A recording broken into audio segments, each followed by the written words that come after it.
Olá, sejam bem-vindos.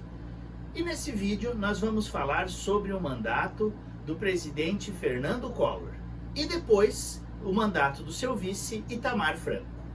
Como nós vimos anteriormente, o primeiro presidente do Brasil pós-regime militar foi um presidente eleito indiretamente. Foi eleito Tancredo Neves, que não pôde tomar posse, e aí assumiu seu vice José Sarney, o qual nós já falamos sobre os planos econômicos que houveram no governo dele e também a promulgação da nova Constituição, a Constituição Cidadã para o Brasil.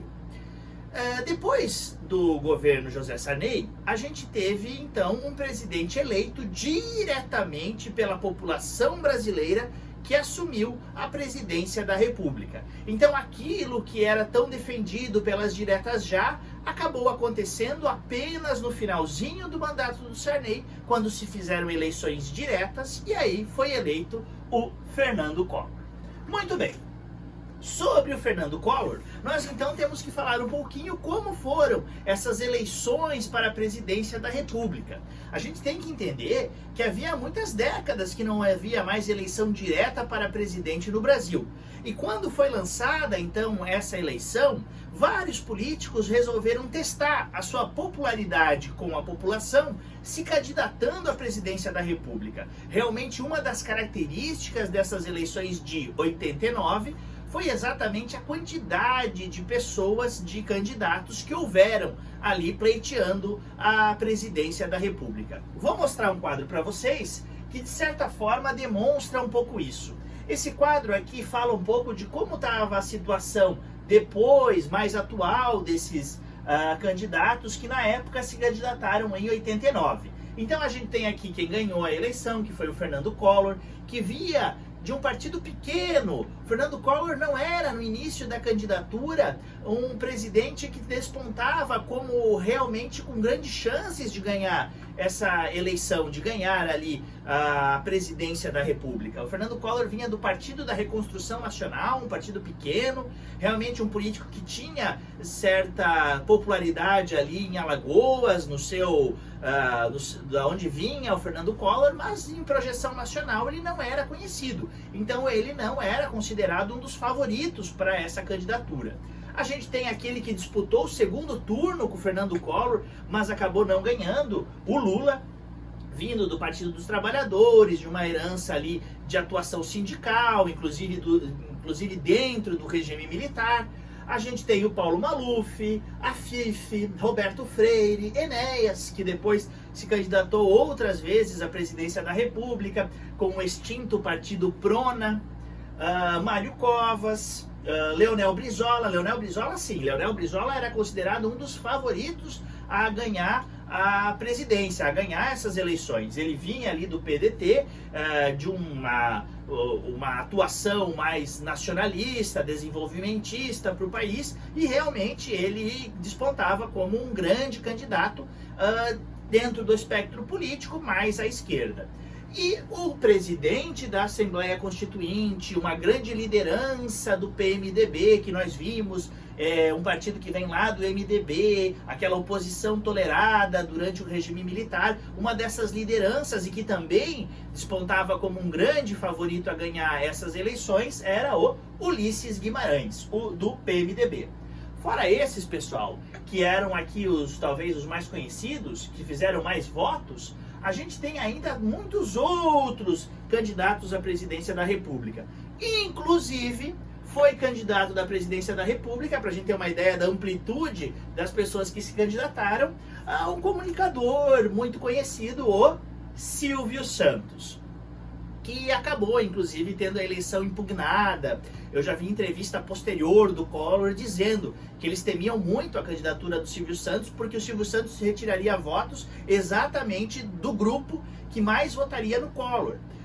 Mas o Silvio Santos acabou demorando para fazer a inscrição, inclusive na cédula em que se votava. Na época a votação não era eletrônica, a cédula era em papel, as cédulas já estavam impressas e não era o nome que aparecia, o 26 não era o nome do Silvio Santos que aparecia no nome 26, era de outro candidato que foi trocado em última hora e colocado o Silvio Santos, e que o Silvio Santos teve essa candidatura impugnada, então ele acabou não conseguindo fazer e retirar os votos do Fernando Collor. Mas fica aí também a lembrança histórica de que Silvio Santos foi sim, durante um determinado momento, candidato à presidência da República. Utilizou-se daquilo que nas eleições de 89 mais se utilizou para fazer a propaganda política, que foi o horário gratuito na televisão, né?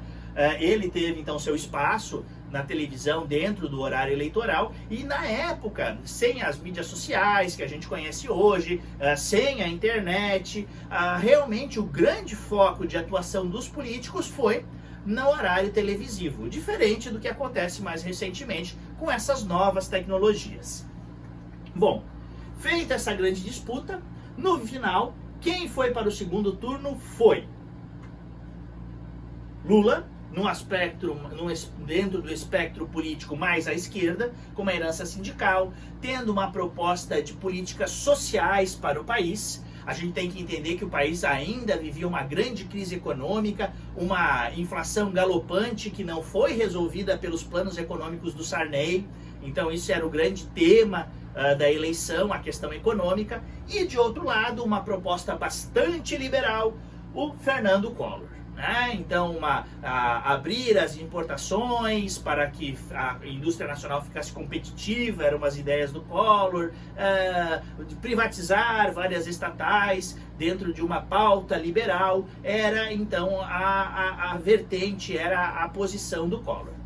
Os dois foram então para o segundo turno e quem ganhou foi o Fernando Collor de Mello. A proposta então liberal. Muito bem.